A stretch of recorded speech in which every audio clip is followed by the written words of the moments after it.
You know what is interesting? In 2026, women are more educated, more talented, and more powerful than ever. Yet so many still doubt their own worth. Stay with me till the end. The last lessons may gently shift the way you see yourself forever. Dear sisters, daughters, dreamers, and silent warriors of this world, many of you are doing everything right. Studying hard, working endlessly, caring deeply, yet somewhere inside there is restlessness. A feeling that says, I'm capable of more, but something is holding me back. Sometimes it's society, sometimes it's expectations, and very often it's the voice inside that has learned to underestimate itself. Today, I don't want to motivate you for 5 minutes. I want to walk with you through 7 gentle but powerful truths. Steps that can help you level up not just your life, but your inner world. From a very young age, many women are trained silently and subtly to measure their worth through external mirrors. How well you behave, how pleasing you look, how much you are approved of. Over time, without realizing it, the world hands you a report card and you start believing that your value fluctuates based on how others feel about you. A compliment lifts you up. A criticism shakes you. Silence from others makes you doubt yourself. Appreciation becomes oxygen. Disapproval feels like suffocation. But let me ask you something very honestly. When did your worth become a public vote? Think of a diamond buried deep inside the earth. For years, it lies unnoticed, covered in dust, unseen by human eyes. Does it lose its value because no one is admiring it? Does it become less precious because no one is clapping for it? Of course not. Its worth is inherent. It exists whether the world recognizes it or not. In the same way, your value does not begin when someone validates you, and it does not end when someone ignores you. Many women live in quiet negotiation with the world. They adjust their tone to be liked. They lower their standards to be accepted. They tolerate disrespect to avoid loneliness. Slowly, they convince themselves that love must be earned through sacrifice of self. But self-respect was never meant to be bartered. The danger of seeking validation is not that people won't give it. The real danger is that you start needing it. And the moment your self-worth depends on external approval, you hand over your emotional steering wheel to people who may not even understand your journey. You don't need to be perfect to be worthy. You don't need to be chosen to be valuable. You don't need to be loud to matter. Worth is not a reward. It is a reality. A woman who understands this stops begging for attention and starts attracting respect. She no longer asks, "Am I enough?" Because she knows she is. She may still grow, improve, evolve, but not from a place of deficiency. She grows from dignity. This inner shift changes everything. When you know your worth, rejection doesn't destroy you, it redirects you. Criticism doesn't crush you, it clarifies you. Comparison doesn't consume you, it educates you. You begin to realize that not every door closing is a judgment on your value. Sometimes it is simply life protecting you from spaces where you were meant to shrink. And here is something deeply liberating. When you stop trying to prove your worth, you finally have the energy to live your life. Many women exhaust themselves performing, smiling when tired, agreeing when uncomfortable, overgiving in the hope of being seen. But the soul was never meant to audition for belonging. You belong by default. Knowing your worth does not make you arrogant, it makes you grounded. Arrogance says, "I am better than others." Self-worth says, "I am equal and I respect myself." A woman anchored in her worth does not chase people who cannot see her value. She does not compete where she is not celebrated. She does not explain her boundaries repeatedly. Her presence itself communicates clarity. This does not mean she will never feel insecure again. It means insecurity will no longer be her identity. It will become a passing visitor, not a permanent resident. And perhaps the most beautiful transformation is this: when you stop demanding validation, you become generous with appreciation. You uplift others without feeling threatened. You celebrate without comparison. You love without losing yourself.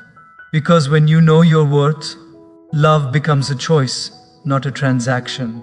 This is the first step in leveling up, not changing your appearance, not upgrading your status, not proving your strength, but remembering your inherent dignity. Everything else builds on this. Let us move forward, because once a woman remembers her worth, the next challenge quietly appears: confidence. Confidence today is often misunderstood. We think it is about speaking louder, showing more, asserting harder, proving constantly. Social media has turned confidence into performance. If you look bold, you must be strong. If you speak fast, you must be certain. If you dominate conversations, you must be confident. But real confidence does not need an audience. I have met women who enter a room and immediately demand attention. And I have met women who enter quietly, yet the room slowly adjusts itself around them. The difference is not volume, the difference is alignment. Confidence without character is like a beautifully wrapped gift that is empty inside. It impresses initially, but it does not last. The moment pressure comes, it collapses. The moment circumstances change, it panics. The moment criticism arrives, it becomes defensive. Character, on the other hand, is built in private. It is what you do when no one is watching. It is how you treat people who see and not benefit you. It is whether your words and actions agree with each other. When a woman lives out of alignment, saying one thing, believing another, doing something else, there is always inner tension. And that tension leaks out as insecurity, over-explanation, or overcompensation. She may look confident on the outside, but inside she is constantly managing an inner conflict. True confidence is quiet because it is settled. It comes from knowing, even if no one claps, I am okay. Even if I fail, I will face myself with honesty. Even if I am misunderstood, I will not betray my values. This kind of confidence cannot be faked because it is not built for display. It is built for life. Think about it. When do you feel most confident? It is not when everything is going perfectly. It is when you know you are doing the right thing, even if it is difficult. When you keep a promise to yourself. When you choose integrity over convenience. When you walk away from what feels good but compromises your self-respect. Every time you act in alignment with your values, your confidence grows silently. Many women struggle with self-doubt, not because they lack ability, but because they have repeatedly ignored their own inner voice. Each time you say yes when you wanted to say no, something inside weakens.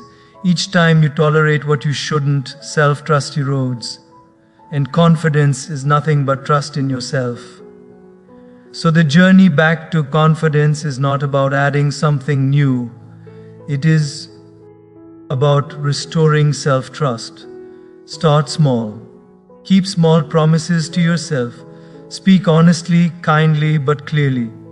Let your actions support your words. When you make a mistake, take responsibility instead of excuses. This builds a kind of inner spine that no external opinion can break.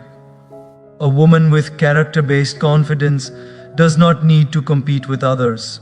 She is too busy becoming consistent with herself. She does not need to put others down to feel tall. She stands tall because she is rooted. And here is a powerful truth. Confidence built on character is deeply attractive, not just to people, but to opportunities. Life responds to inner stability. People trust those who are predictable in their values, even if they are imperfect in their execution. This confidence also allows you to be humble without feeling small. You can learn without feeling inferior. You can accept feedback without feeling attacked. You can grow without feeling exposed. Because your confidence is no longer fragile. It is not dependent on mood, makeup, money, or momentary success. It is anchored in who you are becoming. And once a woman experiences this kind of confidence, something remarkable happens. She stops reacting so intensely to life. She pauses, she reflects, she responds, which naturally brings us to the next step of leveling up: emotional discipline. Because confidence may help you stand tall, but emotional mastery helps you stand steady when life shakes. Now we go deeper, because this is where true strength is tested. Not in what you show the world, but in how you manage what rises within you. Emotions are powerful. They are messengers. They inform you when something matters, when something hurts, when something feels off. But when emotions begin to control decisions, instead of informing them, they quietly take over your life. Many women are told, directly or indirectly, that being emotional is a weakness. So they suppress it. They smile when hurting. They stay silent when overwhelmed. They convince themselves they are fine, until one day everything spills out uncontrollably. The problem was never emotion. The problem was the absence of emotional discipline. Emotional discipline does not mean becoming cold or detached. It means becoming conscious. It means recognizing what you feel without becoming what you feel. Think of emotions like waves. If you jump into every wave, you will drown. If you learn to surf, the same waves carry you forward. A woman who has not learned emotional discipline often reacts first and reflects later. Words come out sharp, decisions are made in haste, boundaries are broken in moments of loneliness, and regret follows quietly behind. Then she blames herself, thinking she is too sensitive or too weak. But sensitivity is not the enemy. Unawareness is. Emotional mastery begins with pause. A small pause between feeling and action. In that pause lies choice, and choice is power. When anger arises, emotional discipline asks, what is this anger protecting? When sadness comes, it asks, what needs healing? When jealousy appears, it asks, what insecurity is being exposed? Most people try to silence emotions. Wise people listen to them without obeying them blindly. This awareness slowly transforms your inner world. You stop sending messages you'll regret. You stop making promises from loneliness. You stop burning bridges because of temporary storms. You realize that not every feeling deserves an immediate response. And here is something life-changing. When you stop reacting emotionally, you stop giving others control over you. People can only manipulate what they can trigger. When you become emotionally aware, triggers lose their grip. Criticism becomes information, not identity. Silence becomes space, not rejection. Delays become patience, not panic. A woman with emotional discipline is not easily shaken. She may feel deeply, but she does not collapse easily. She cries when needed, but she does not self-destruct. She loves fully, but she does not abandon herself. This discipline also protects your energy. Instead of overthinking every word, every tone, every expression, you begin to conserve mental space. You stop replaying conversations. You stop imagining worst-case scenarios. You start living in the present moment, and something beautiful happens. Your relationships change. You communicate more clearly. You listen without immediately defending. You express needs without guilt. You set boundaries without anger. You walk away without drama. Emotional discipline does not make you less feminine. It makes you formidable. You begin to understand that emotions are temporary visitors, not permanent rulers. You don't build your life based on moods, you build it based on values. This inner stability becomes your anchor during chaos. When life throws uncertainty, you don't rush to escape it. You sit with it, understand it, and move wisely. And as emotional discipline strengthens, you start noticing something else. Many of your emotional struggles were not about emotions at all, they were about constantly adjusting yourself to please others. Which leads us to the next realization, the quiet habit of shrinking. Now let us touch something delicate, because this is where many strong women unknowingly weaken themselves. Not because they lack ability, but because they fear discomfort, conflict, or rejection. From a very early age, many women are praised for being accommodating. Be nice, be understanding, be flexible. Don't be too much, don't be too ambitious, don't make others uncomfortable. Slowly, this conditioning teaches a dangerous lesson, that your growth must be adjusted according to others' comfort. So you begin to shrink. You soften your opinions even when you know you are right. You downplay achievements so others don't feel insecure. You delay dreams because someone else isn't ready. You tolerate disrespect to avoid being labeled difficult. At first, it feels like kindness. Over time, it becomes self-erasure. Shrinking does not happen overnight. It happens in small moments. When you choose silence over honesty, when you trade boundaries for approval, when you confuse patience with self-neglect. Let me be very clear. Making others comfortable is not your life's purpose. Growth is uncomfortable. Truth is uncomfortable. Change is uncomfortable. If your growth threatens someone's comfort, it does not mean you are wrong. It means you are evolving. Many women carry unnecessary guilt for choosing themselves. They feel selfish for saying no. They over-explain their decisions. They seek permission for their own lives. But self-respect does not need justification. A woman who stops shrinking begins to reclaim space, not aggressively but firmly. She speaks with clarity instead of apology. She walks away without hostility. She allows others to have their feelings without absorbing them as her responsibility. This is a powerful shift, understanding that you are not responsible for managing everyone else's emotions. When you grow, some people will feel inspired, others will feel threatened. Both reactions are not your burden to carry. Shrinking yourself does not protect relationships. It only postpones resentment. Because when you constantly give up parts of yourself, something inside slowly hardens. You begin to feel unseen, unheard, unappreciated. And then one day, you either explode or disappear. Neither is healthy. True maturity is learning to expand without guilt, to stand in your truth without aggression, to say, "This is who I am becoming," without needing applause. A woman who no longer shrinks understands something profound. Not everyone is meant to walk with you forever. Some people are meant to walk with the version of you that existed before growth.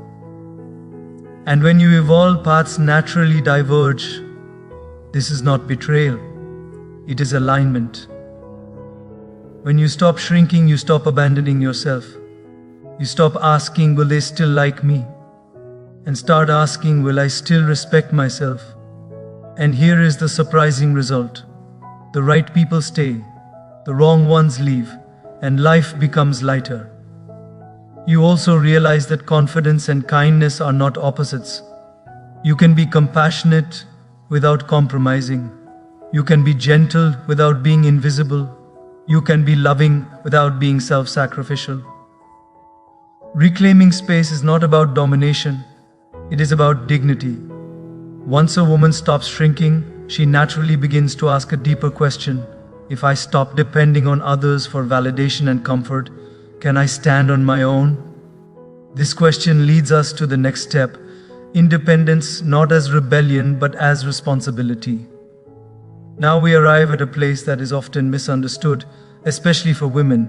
Independence. Many people think independence means rejecting support, avoiding relationships, or proving that you don't need anyone. That is not independence. That is defense. True independence is much quieter. It is not about pushing others away. It is about standing steady within yourself. Independence begins in the mind long before it shows in life. It begins the day you stop waiting for permission to live fully. The day you realize that your happiness cannot be outsourced. The day you understand that no one else is responsible for completing you. Many women unknowingly place their emotional stability in someone else's hands. A partner's attention decides their mood. A family member's approval defines their peace. A friend's response determines their self-worth. Slowly, their inner world becomes dependent on external behavior. This is exhausting. When your peace depends on others, you are constantly negotiating your emotions. You overthink texts, you fear abandonment, you tolerate imbalance. Not because you are weak, but because you are emotionally dependent. Independence is not the absence of love. It is the presence of inner fullness. A woman who is mentally independent enjoys companionship but does not collapse without it. She welcomes support but does not panic in its absence. She loves deeply but does not lose herself. This kind of independence transforms relationships. You stop clinging, you stop chasing, you stop settling. You choose connections from wholeness, not from fear. And yes, financial independence matters. Money does not buy dignity, but lack of autonomy can steal it. When you have the ability to support yourself, your choices become clearer. You can say no without fear. You can leave unhealthy spaces without desperation. You can invest in growth without guilt, but financial independence without emotional independence still leaves you trapped. True independence is taking responsibility for your healing. It is no longer blaming your past for your present. It is seeking help when needed, but not expecting others to do the inner work for you. It is learning to sit with yourself, in silence, in discomfort, in uncertainty, without escaping into distractions or people. This does not make you lonely, it makes you free. A woman who is independent does not ask, "Will this person save me?" She asks, "Does this align with who I am becoming?" She does not attach her identity to roles alone. Daughter, partner, employee, she builds a relationship with herself. And here is something important. Independence does not mean doing everything alone. It means choosing interdependence consciously. It means allowing support without surrendering agency. You stop confusing attachment with love. You stop confusing control with care. You stop confusing sacrifice with devotion. This inner independence gives you courage. Courage to walk away from what drains you. Courage to wait for what nourishes you. Courage to build a life that reflects your values, not others' expectations. And as this independence grows, something shifts naturally. Your daily choices change. You begin to protect your time, your energy, your health. You realize that freedom requires structure, because independence without discipline becomes chaos. But discipline, when rooted in self-love, becomes liberation. Now let us talk about something that does not always feel pleasant, but always proves powerful: discipline. Many women misunderstand discipline because it is often presented as punishment, as rigidity, as pressure, as a force. But true discipline is none of these. True discipline is self-love in action. Think about this. When you truly care for someone, you don't give them everything they want. You give them what helps them grow. In the same way, when you care for your future self, you begin making choices that honor her, even when they feel uncomfortable today. Discipline is choosing long-term peace over short-term pleasure. A woman without discipline lives at the mercy of mood. If she feels motivated, she acts. If she feels tired, she stops. If she feels inspired, she begins. If she feels doubtful, she quits. Life becomes inconsistent. Progress becomes accidental. Discipline changes this pattern. It creates rhythm, structure, reliability. It is waking up when it's difficult because your goals deserve consistency. It is eating well because your body is your instrument, not a punishment ground. It is working on your skills even when no one is watching. It is resting without guilt and working without complaint. Discipline is not about becoming harsh with yourself. It is about becoming honest with yourself. Many women delay discipline because they are waiting to feel ready. But readiness is a result of action, not a prerequisite. Motivation comes after movement. Each disciplined action builds self-respect. Each time you keep a promise to yourself, your inner trust grows, and self-trust is the foundation of confidence. Discipline also protects your mental health. When your days have structure, your mind has stability. Overthinking reduces, anxiety softens, decision fatigue disappears. You no longer waste energy debating whether to act. You simply follow the system you've created. And here is something beautiful. Discipline creates freedom. When you are disciplined with time, you gain space. When you are disciplined with finances, you gain security. When you are disciplined with boundaries, you gain peace. The irony is that what initially feels restrictive eventually becomes liberating. A disciplined woman does not rely on bursts of inspiration. She builds habits, and habits quietly shape destiny. She understands that consistency beats intensity. She stops doing things perfectly and starts doing them regularly. And she also learns an important balance. Discipline includes rest. Burnout is not strength. Listening to your body is also discipline. Saying no to overwork is also self-respect. Discipline teaches you to delay gratification, to resist distraction, to stay committed when novelty fades. In a world full of noise, a disciplined woman is rare, and what is rare becomes valuable. But discipline alone is not the destination. You can be disciple, Enid, and still feel empty if you don't know why you are doing what you're doing, which leads us to the final and most powerful step, purpose. Because when discipline is guided by purpose, life becomes meaningful, not mechanical.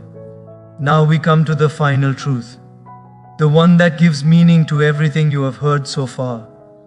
Without this, growth feels mechanical. With this, life feels alive. This is purpose. Many people think purpose is something grand, a title, a mission, a dramatic calling. They wait for it as if one day it will arrive with clarity and certainty. But purpose does not arrive like a thunderbolt. It reveals itself quietly through awareness. Purpose is not about knowing everything you will become. It is about knowing why you wake up with intention instead of confusion. A woman without purpose may be disciplined, independent, confident, yet still feel empty. She does all the right things, but something inside feels disconnected. That emptiness is not failure, it is a signal that the soul wants direction, not distraction. Purpose begins when you ask deeper questions. Why do I want what I want? Who do I want to serve, not impress? What kind of impact do I want to leave behind, even in small ways? Purpose is not always found in careers alone. Sometimes it is found in how you show up, in how you uplift, in how you heal, in how you grow and help others grow alongside you. A woman connected to purpose becomes unshakable, not because life stops challenging her, but because challenges stop confusing her. She may feel fear, but fear no longer controls her. She may face setbacks, but setbacks no longer define her. Why? Because she knows where she is going, even if the path is unclear. Purpose removes comparison. When you know your direction, you stop looking sideways. You stop measuring your life against timelines that were never meant for you. You stop rushing because someone else is ahead. You stop panicking because someone else seems successful. You realize different journeys, different seasons, same worth. Purpose also softens the ego. You stop asking, "How do I look?" and start asking, "How can I contribute?" You stop living for applause and start living for alignment. And this is deeply freeing. When your life is connected to something higher than validation, whether it is service, growth, faith, or contribution, resilience naturally grows. You can endure discomfort because you know it has meaning. You can stay patient because you trust the process. Purpose does not eliminate pain, but it gives pain context. A woman with purpose does not feel lost even when she pauses. She does not feel behind even when she rests. She understands that life is not a race, it is a responsibility. Purpose also brings humility. You realize that your gifts are not just for you, they are meant to be shared. Your strength becomes service, your wisdom becomes guidance, your healing becomes hope for others. And here is the most beautiful part. Purpose evolves. You don't need to have it all figured out today.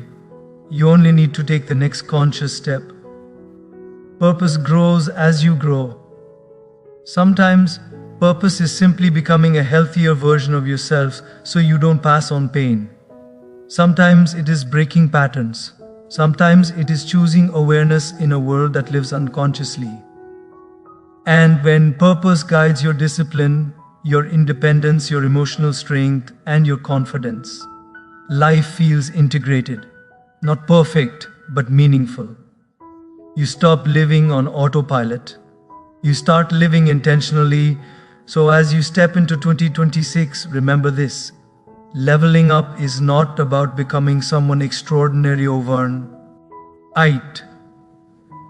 It is about living consciously, day by day, choice by choice. True success is not how much you achieve, but how deeply you live. Happiness is not about having everything, but honoring what you have. And strength is not about controlling life, but aligning with truth. Begin where you are, act with awareness, grow with humility, and trust. When purpose leads, fear naturally follows behind. You were not created to live on autopilot. You were not designed to merely survive expectations. You were created with intention, depth, and divine potential. When you place faith at the center of your life, not fear, not comparison, not pressure, clarity begins to unfold. You may not see the full staircase, but you will always see the next step. And that is enough. Remember this truth. God does not ask you to be perfect. He asks you to be sincere. He does not demand speed. He honors consistency, and He never measures your life by outcomes alone, but by the consciousness with which you lived it. When you walk with faith, setbacks don't break you, they build you.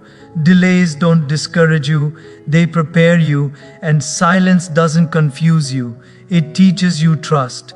So move forward with courage, not anxiety, with discipline, not pressure, with self-respect, not self-doubt. Do your part with full effort and then surrender the results with peace.